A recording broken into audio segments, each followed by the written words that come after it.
taagan shirkii jaraa'id ay filla Soomaaliya qaban jireen. Haddaba sababta ka dambaysa inay istaagaan shirarkaasi jaraa'id muxuu yahay? Cadaadis dhankee ayuu la kulmay afhayeenka filla Soomaaliya Cabdikariin Cali Kaar.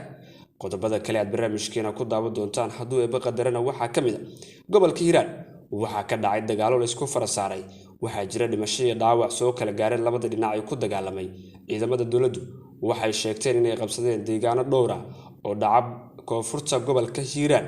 Sidoo kale dagaalamayaasha Al-Shabaab iyagoo dhankooda guulo ayay ka sheegteen dagaalkaasi. Waan eegi doonaa balse aan ku bilaabo shirarkii jaraa'id ee filla Soomaaliya qaban jireen ayaa gabi ahaanba istaagay. Warar kala duwan ayaa ka soo baxaya dhanka mucaaradka iyadoo la sheegay in shirarkaasi jaraa'id lagu eedeynayo ama lagu taayifaysanayay xukunkii hore ee Maxamed Cabdullaahi Farmaajo. Hadda shirarkii jaraa'id waa yaraadeen, kuwa dhafka ee la qabtana waa kuwa hore loo sii duubay iyadoo aanan la bixinin fursado badan oo warbaahinta ay su'aalo ku weydiiso afhayeenka Cabdikariin Cali Kaar ama xitaa waraysiyo uu bixiyo. Afhayeen Cabdikariin Cali Kaar oo si weyn uga caanbaxay in su'aalaha wariyaasha afjigo ama mar habaabiyo mowduuca laga wareysanaya ayay wararka sheegayeen gabi ahaanba laga joojiyay qaabkii hore. Tani ayaa ka dambaysa markii warbaahintu sheegay hadal dhaliya muran diblomaasiyadeed oo ku saabsanaa Masar kaas oo laba jeer ka bixiyay raaligelin.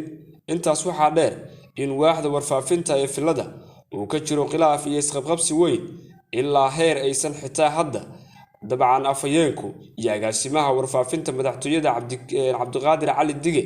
Tani waxay keentay wada tashi la'aan waaxda dhexdeeda ah iyo dacwad joogto ah iyadoo la isku qabsado waxa saxaafadda loo gudbinayo labada nin ka dhaxeeya.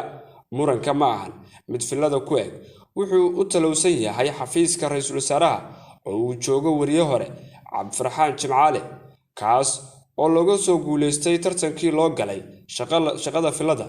Markii dambese lagu qanciyay tan xafiiska ra'iisul wasaaraha. Sheekada warbaahinta ee dawladda halkaasi kuma eka. Wasaaradda warfaafinta uu wasiir ka yahay wariye hore Daawud Awoys ayaa iyaduna la halgamaysa sidii ay u gudan lahayd waajibaadkeeda warfaafinta iyo wacyigelinta bulshada iyadoo xiriir xoog leh iyo isbarbaryaac ay ku hayaan waaxda warfaafinta ee labada xafiis ee dalka ugu sareysa. Maanta ayay wasaaradda warfaafinta soo saartay war-saxaafadeedkii koowaad oo ay magaca dawladda ku hadlayso kaas oo looga hadlayay guulaha shacabka iyo ciidanka ka gaareen la dagaalanka Al-Shabaab ee ka socda bartamaha Soomaaliya. Inkastoo ay wasaaraddu gacanta ku hayso qalabka warbaahinta dawladda, haddana ma jiro shax cad oo ay ku wada shaqeeyaan xafiisyada dalka